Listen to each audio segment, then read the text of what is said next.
необходимо, за да направите правилното фрут смути или заскрежена плодова напитка, след като вече имате всички продукти с марката Café de Mort.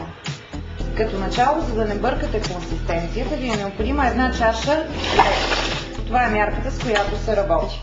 Следваща стъпка при приготвянето на смути е плодовия сок, в зависимост от вашия вкус и вашия избор. Наливаме известно количество плодов сок, около 80 мл за готова напитка от 300 мл. Изсипваме и добавяме предварително подготвени половин парче банан и една четвърт портокал.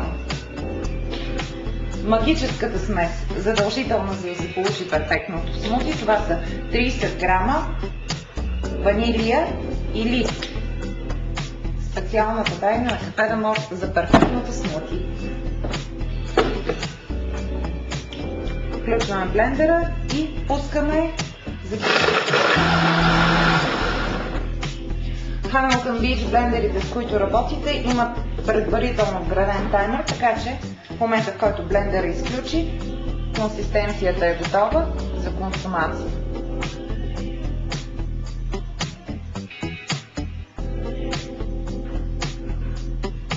И така, това са 300 мл фантастично плодово смути с истински плодове, лед и тайната на ванилия.